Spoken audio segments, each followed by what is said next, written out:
अगर आप लोग जॉब करते हो और एसआईपी करने के बारे में प्लान कर रहे हो तो आप लोग ये वीडियो को पूरा देख लो, शायद आप लोगों का पैसा जो है वो बर्बाद होने से बच जाए। मैं ऐसा क्यों बोल रहा हूँ, क्योंकि यहाँ पे देखो, जो एसआईपी करते वक्त जॉब वाले जो लोग हैं वो एसआईपी करते वक्त एक नहीं 4 से 5 कॉमन मिस्टेक्स कर देते हैं। आप लोग भी कहीं ये मिस्टेक ना कर दो। मैं उन लोगों की बात कर रहा हूँ जो सैलरी लेते हैं, टाइम टू टाइम सैलरी लेते हैं, अपना पैसा इन्वेस्ट करके उसको बढ़ाना चाहते हैं, जो ट्रेडिंग और जल्दी पैसे कमाने के चक्कर में, फालतू के चक्कर में नहीं रहते हैं। तो अगर जो आप लोग भी ऐसा सोचते हो तो आप लोग वीडियो को लास्ट तक देखो, आप लोग को पूरा हर एक चीज समझ में आ जाएगा। प्रॉब्लम ये नहीं है कि एसआईपी बुरी चीज है, ठीक है। प्रॉब्लम ये है कि कुछ लोग बिना सोचे एसआईपी तो कर देते हैं, लेकिन बाद में उन्हें पैसे की जरूरत पड़ती है तो एसआईपी तोड़ देते हैं और उन्हें लॉस का सामना करना पड़ता है, लॉस झेलना पड़ता है। तो चलो मैं आज आप लोग को बताता हूँ 5 कॉमन मिस्टेक्स क्या क्या। देखो, पहला मिस्टेक तो लोग ये कर देते हैं कि बिना गोल के एसआईपी कर देते हैं, ठीक है। पहले आप लोग गोल सोचिए कि आप लोग एसआईपी क्यों कर रहे हैं, ठीक है। अगर जो आप लोग का एसआईपी का गोल है 2 या 3 साल में पैसे निकाल लेना, तो आप लोग के लिए एसआईपी फिर नहीं है। इक्विटी एसआईपी में 2 साल के लिए, 3 साल के लिए आप लोग पैसे वेस्ट मत करें। अगर जो आप लोग का गोल है कि आप लोग की बेटी की शादी करनी है,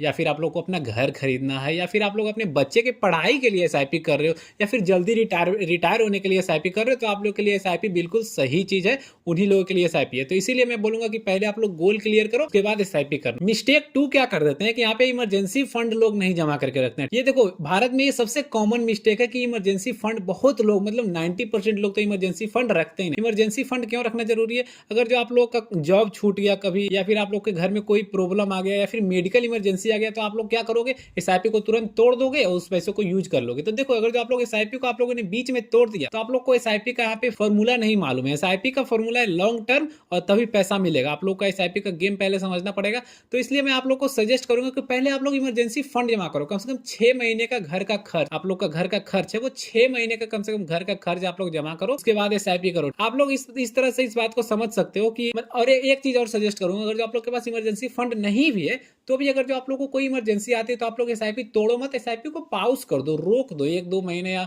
3-4 महीने के लिए एसआईपी को पाउस कर दो, एसआईपी को रोक दो, ठीक है। एसआईपी को तोड़ो नहीं। एक बात आप लोग समझ लो, अगर जो आप लोग को ये पास इमरजेंसी फंड है, तो इमरजेंसी फंड एकदम बॉडी गार्ड की तरह काम करता है, ठीक है। एसआईपी का बॉडी गार्ड की तरह इमरजेंसी फंड काम करता है। तीसरा मिस्टेक यहाँ पे लोग क्या कर देते हैं कि एसआईपी शॉर्ट टर्म के लिए करते हैं, ठीक है। मैंने ये पहले भी बात बोला है, फिर से मैं आप लोग को डिटेल में बता रहा हूँ कि देखो, एसआईपी जो है लॉन्ग टर्म का गेम है, ठीक है। शॉर्ट टर्म में अगर जो आप लोग इसे करो, जैसे कि आप लोग को शॉर्ट टर्म में 2 से 3 साल के लिए एसआईपी करोगे कि मुझे 3 साल बाद कार लेना है या फिर बाइक लेना है, तो आप लोग फंस सकते हो, आप लोग का पैसा वहां पे अटक सकता है, ठीक है। इक्विटी एसआईपी ऐसा नहीं होता है। इक्विटी एसआईपी में बहुत ज्यादा मार्केट ऊपर नीचे होते रहता है हर साल। तो अगर जो आप लोग मान के चलो 2 साल अगर जो लगातार मार्केट नीचे रह गया, तो आप लोग का तो पैसा फंस जाएगा, या फिर आप लोग को लॉस में पैसा निकालना पड़ेगा। इसीलिए अगर जो आप लोग मार्केट में जब भी आओ, तो एसआईपी लॉन्ग टर्म के लिए करो, शॉर्ट टर्म के लिए एसआईपी नहीं करो। शॉर्ट टर्म के लिए आप लोग कोई दूसरा प्लान देख सकते हो, जहां पे आप लोग को सिर्फ प्रॉफिट हो, यहाँ पे लॉस भी रहता है, इसलिए आप लोग को शॉर्ट टर्म के लिए नहीं करना है। चौथा मिस्टेक क्या करते हैं कि एसआईपी बहुत लोग गलत अमाउंट से शुरू करते हैं, ठीक है। कुछ लोग क्या करेंगे कि एसआईपी बहुत कम अमाउंट से 100 या 500 से शुरू कर देंगे, और उसके बाद फिर क्या होगा, उनका अमाउंट बड़ा नहीं होगा। और कुछ लोग बहुत ज्यादा अमाउंट से शुरू कर देंगे, जिससे आप लोगों पे 3 से 4 महीने प्रेशर आ जाएगा, और वो अमाउंट आप लोग फुलफिल नहीं कर पाओगे। तो आप लोग एसआईपी उतना ही अमाउंट से शुरू करो जितना आप लोग 10 से 15 साल तक लगातार चला सको, ठीक है। उस अमाउंट को 10 से 15 साल तक लगातार भर सको, आप लोगों को उस अमाउंट का टेंशन ना हो कि इतना अमाउंट इधर जा भी रहा है तो कोई टेंशन नहीं है। एसआईपी सैलरी के हिसाब से आप लोग करो, जितना आप लोग का सैलरी उसमें से 10% या 12% या 15% का आप लोग एसआईपी कर दो, ऐसा करो। देखो, पांचवा मिस्टेक क्या है एसआईपी में, सेट एंड फॉरगेट। जैसे कि मैंने अभी बात किया था कि एक सेट अमाउंट आप लोग करो जो कि 10 से 15 साल तक लगातार चला सको, लेकिन एक वैसे ही, जैसे अगर जो आप लोगों ने 2000 का एसआईपी शुरू कर दिया, तो उसे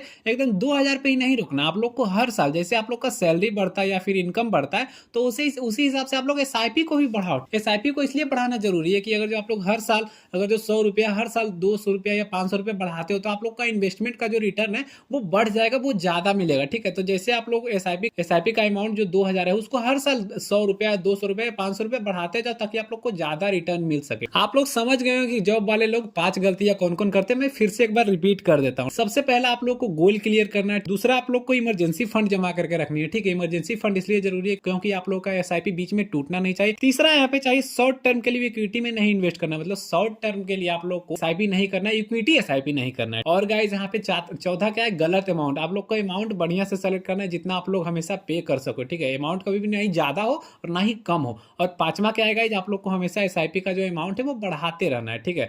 थोड़ा ही बढ़ाओ, 100 रुपये बढ़ाओ, 50 रुपये बढ़ाओ, 200 रुपये या 500 रुपये, जितना हो सके उतना बढ़ाओ। और अगर जो आप लोग अभी एसआईपी शुरू नहीं की हो, अगर जो स्टार्ट करने वाले हो, तो आप लोग कमेंट में जाके स्टार्ट लिख दो। मैं अगला वीडियो जो लाऊंगा वो इसी टॉपिक पे लाऊंगा कि कैसे आप लोग अच्छा एसआईपी ढूंढ सकते हो, आप लोग के लिए कौन सा एसआईपी सबसे बेस्ट रहेगा।